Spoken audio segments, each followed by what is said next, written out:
Nashville, Noir, Chapter 13. Jamal Washburn and I drove from the courthouse to the jail where Cindy was processed out.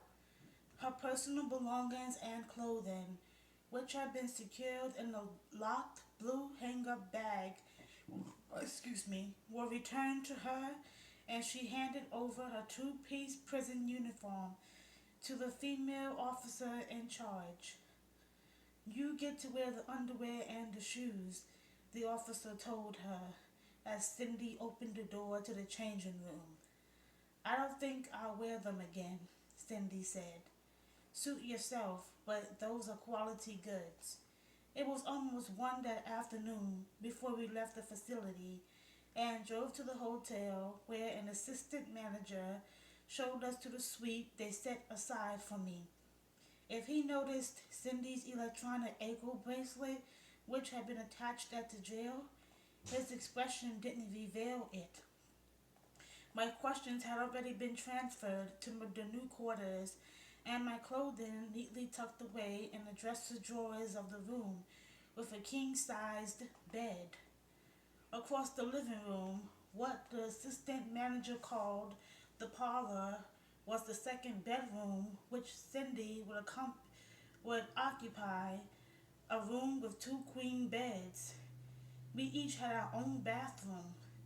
Cindy had said little during our drive from the jail to the hotel, but once in the suite, she perked up. This is beautiful, she said, taking in the airy living room and walking to the huge windows that flooded the space with filtered sunlight through gossamer drapes. She parted the curtains and looked at the view of downtown Nashville. But it's too bad I won't be able to go outside. She leaned her forehead against the glass. You heard the judge's rules, Washburn said. Violate any one of them and you'll be back in prison. I'm sure you don't want that to happen, or for Mrs. Fletcher to end up in trouble with the law. She's really sticking her neck out for you. I won't break the rules. I promise, she said, turning away from the view. I know how lucky I am to have people like you supporting me, Mrs. Fletcher, and you too, Mr. Washburn. How can I ever repay either of you? You can start by telling us about this friend of yours, Brolin, I said. Wally? She brightened for a moment before a cloud descended over her features. He won't end up in trouble, will he? Is there a reason he should? I asked. She shook her head. I guess not, except that he helped me. He's such a good friend, a sweet guy. I'm sure he is, I said. But we have to talk. How do we reach him? I know his cell number. I wrote down the number she recited. He's a musician, she said, and keeps really late hours. He's a good guitar player, better than some of the others who get the gigs because they play up to the producers and studios. My assumption was that Cindy was parroting what this Wally Brolin had told her. We were going to cut some demos together. I'm sure you will once we get your legal situation cleared up. I picked up the phone and dialed the number she'd given me. I hope he won't be angry that I told you about him, Cindy said. Could he be arrested for harboring a felon? I doubt it, I said, listening to a series of rings on the other end of the line. I was about to hang up, but a sleepy male voice stopped me. Yeah? Mr. Brolin. A loud yawn proceeded. Uh-huh. Who's this? I introduced myself and said I was calling on Cindy Gabriel's behalf, which interjected a semblance of life into him. Is Cindy okay? He asked. Yes, she is. She's right here, in fact. It's important that her attorney, Mr. Washburn, and I speak with you. She's out of jail. Can I talk to her? Another time. First, I'd like to arrange to meet today. Will you be available, say, in an hour? An hour? No, I don't think I can. I got a recording section in an hour. I wondered whether he have awakened from his recording date if I hadn't called. How about after your recording? I asked. I can meet you there. I suppose that'll be okay. He gave me the address of the studio and we ended the call. I should have asked you before I made the appointment, I said to Jamal. Will you be able to come with me? I can't, he said. I'm already running late for a meeting, but that's all right. You keep the appointment, Jessica, and fill me in later. I admit I was worried about leaving Cindy alone and was sure that Jamal too shared my concern. You'll be okay while we're gone? I asked her. She evidently read our minds. You don't have to worry about me, Mrs. Fletcher. I'm not going anywhere. I don't want to get sent back to jail. She gave an involuntary shudder and sighed. But I wish I could get my things from Mrs. Granger's, especially my guitar. It would help me pass the time if I could do some playing and writing. I understand, I said. But the police took several things from your room, including the guitar. I'll stop in after my meeting and see if they'll release it to me, Washburn said.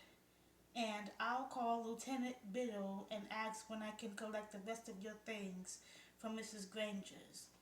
We rode down together in the elevator. You're a real trooper to do this for her, he said. I'm surprised that it worked, that the judge went along with it. Do you think we can count on Cindy? I was afraid to finish the sentence. To stay put?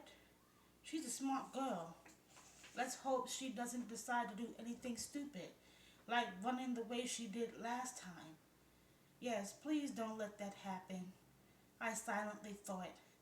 The recording studio where I was to meet Wally Berlin was on a block of small houses, most of them craftsman-style bungalows. It was a yellow two-story so home with a front porch atop a gray stone wall. 4 stone pillars held up the roof of the porch, 2 at either end, and a pair flanking the steps up to the front door. An old green metal chair and a dead potted plant were the only outside furnishings on the wood planks. A sign next to the door said, Where's Studios? Standing next to it was a 5-foot tall plastic purple and white regular guitar sculpture. I knocked. There was no answer. A shade had been drawn partway down the glass panel of the door. I bent down and peered beneath the shade. The room appeared to be a reception area, so I walked in. As I stood there alone, I heard the faint strains of music emanating from somewhere to the rear of the house. I doubted if it was being played by Wally Brolin. I got into the studio in less than an hour. The source of the music was evident 10 minutes later when a door opened and 3 people joined me in the anti-room. A pretty young woman with very long brunette hair carrying a guitar, an older man wearing a large black Stetson hat and also with a guitar in his arms, and a painfully thin middle-aged man with thick glasses and a large pair of headphones draped around his neck. His salt and pepper hair was tied back into a ponytail that reached halfway down his back. The 2 musicians ignored me and left. Can I help you? The skinny fellow asked in a nasal voice. I'm here to see Wally Brolin, I said. Here he is now. The front door opened and a bearded, roly-poly bear of a man entered carrying a coffee container and a guitar. He too wore a black Stetson hat. A scruffed pair of tan cowboy boots protruded from the bottom of his faded jeans. His shirt was a lighter shade of blue denim with a garland of tiny red and white horses embroidered on the chest. Mr. Brolin, I said, this woman says she's waiting for you, the thin fellow said. He crossed the room and extended a beefy hand, which I took. Name's Wally Brolin, and mine is Jessica Fletcher, I said. I know I got here early, and I don't want to get in the way of your recording. I'll just wait if you don't mind. The door opened again, and a middle-aged woman entered wearing jeans, boots, and a denim jacket with her name stitched on the back. Hey, Wally B. My main man, she said in a heavy southern accent. Lo, Millie, Brolin said. He turned to me. Millie and I are recording a demo for a couple of tunes she's written. No problem if you want to come on in and listen. He introduced me to the thin man with glasses. This here's Jack. He's the engineer. I followed them into a small but cozy studio in what would have been a living room if the house was set up as a home. Two microphones were on stands in front of chairs that faced each other. I was given a seat in the control room, which must have formerly been a bedroom, where Jack the engineer fiddled with his equipment until he set into his own microphone. All right, let's rock and roll. Take one. Wally B. and Millie Travis. I spent the next 45 minutes listening to them do multiple takes of 3 songs. Millie had an appealing husky voice that spoke of having lived a hard life that included plenty of cigarettes. The guitar looked ridiculously small against Brolin's large chest. He hunched over the instrument, his body moving as though trying to wring a more mournful sound from it. To my untrained ear, Millie's melodies sounded similar to me, and her lyrics weren't very different either, all lamenting the loss of a lover, how she yearned for him to go, and now wished he returned.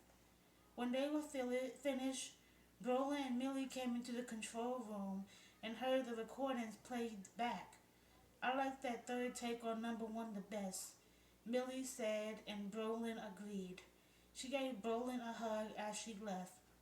After saying goodbye to Jack, Brolin and I walked out to the street. Can we sit down somewhere and talk? I asked. Coffee. Something stronger? I wouldn't mind a beer, he said. Dan, McGinnis is over on Demon Brumley's clothes. Wherever you say. We drove to the Irish pub and Brolin's pickup truck, a well-worn Chevy with plenty of discarded food wrappers and other debris on the floor, and a gun rack behind our heads. Once there, we took a tall table with stools in a far corner near a window. He ordered a draft beer. I had lemonade. I don't know where to start, I said. Cigarette smoke wafted in our direction, and surprised, I turned to see that it came from another table. Places that don't allow customers and younger than 18 can have smoking, he said. Sorry. It's okay, I said. You Cindy's lawyer? He asked. No, I'm working with her secretary, however, I said, purposely leaving my official capacity vague. Did you visit Cindy in prison, Mr. Brolin? No, she didn't want me to get involved. But you were involved. It's my understanding that she was with you for those days after the murder of Mr. Marker, before the police caught up with her. He nodded ruefully and sipped his beer. So she told you that, huh? After a lot of convincing, tell me, how did that come about? He took another swig before replying. Cindy showed up at my door that Friday night. She was in a panic, crying hysterical. I got her to calm down and tell me what happened. She was a mess, a real mess. For good reason, I said. Finding a man she thought had been murdered. Sure, of course. I tried to convince her to go see the cops. I said I'd go with her, but she kept saying they think she killed him. And she stayed with you on those nights? Uh-huh. Where? At my house over in East Nashville. Were you and Cindy were a boyfriend and girlfriend? I asked, realizing as they did that my phraseology might be old fashioned. No, just good friends. We met the first night she was in Nashville at a club. A guy I know introduced us. We got to talking and started hanging out together, writing a few songs, just making a Nashville scene. I'll tell you this, she was some talent. She still is. Right. How she get out of the slammer? I explained what had happened at court that morning and how we moved in together at the hotel. That beats all. She's lucky to have a friend like you, ma'am. And you too, Wally. You said she can't leave the hotel? He said.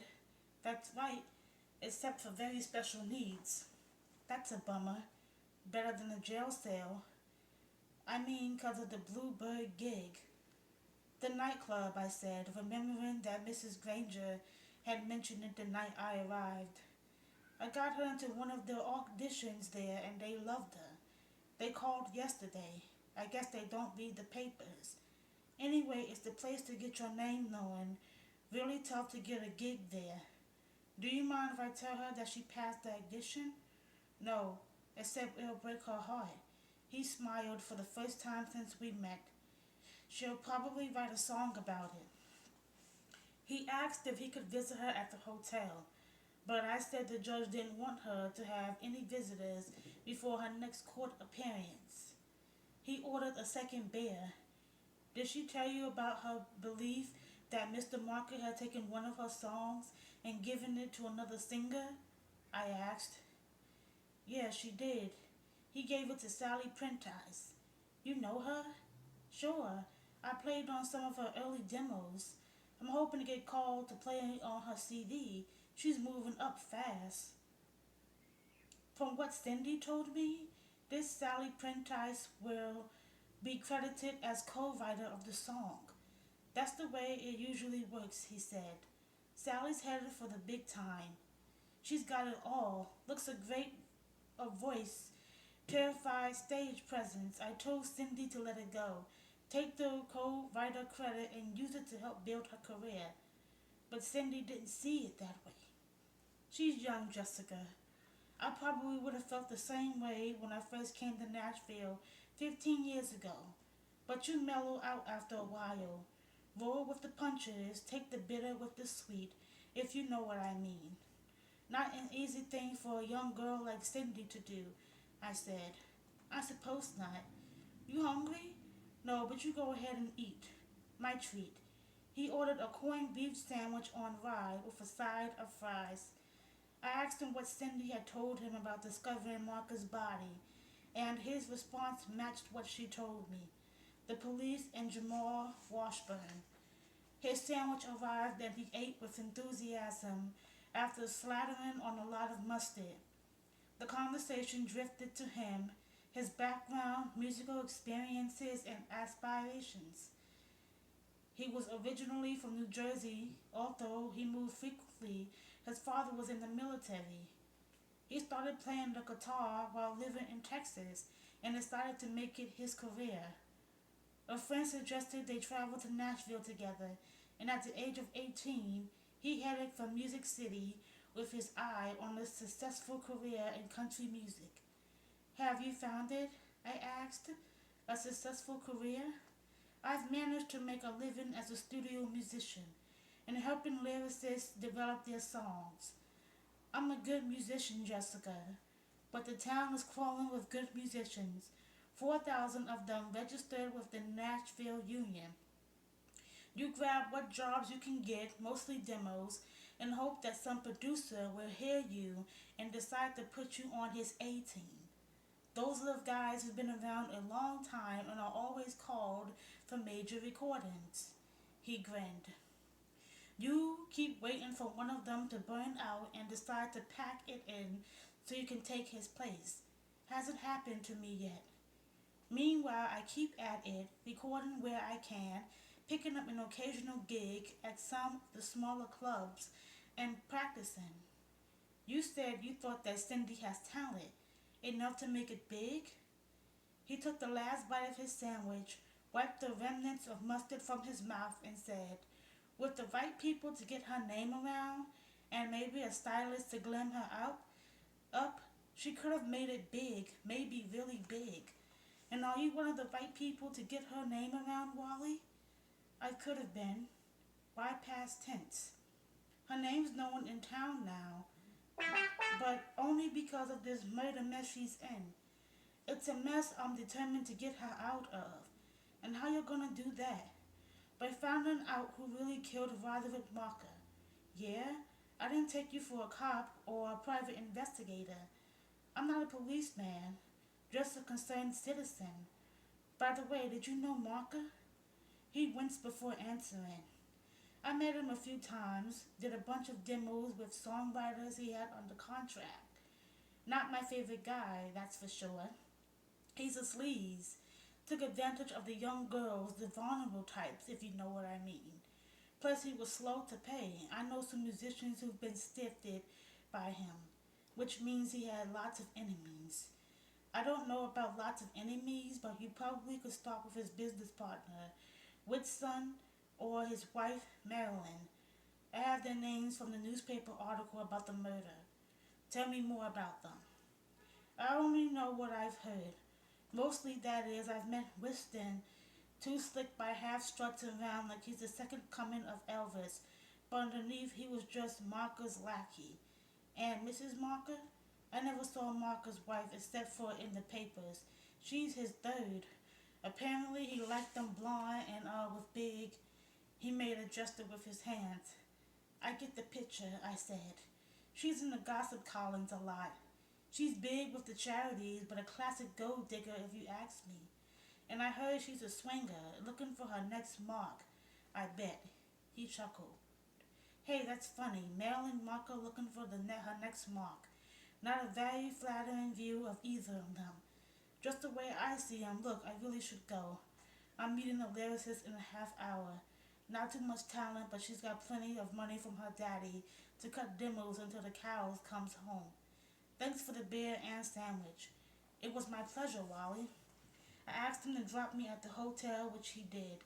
As I climbed down from his truck, he called out, Hey, tell Cindy I'm thinking of her and hope everything works out. You let me know if there's anything I can do. If there is, Wally, you'll certainly hear from me. As I watched him drive away, I realized that I was quickly getting to know a lot about this place called Music City, for better or for worse. What was more important, however, was for me to get to know those things and those people who could lead me to Marcus Killer. I know one thing for certain. With the cost of a two-bedroom suite and commitments back home that would start piling up, I better do it soon. Like, comment, and subscribe on this video. Bye!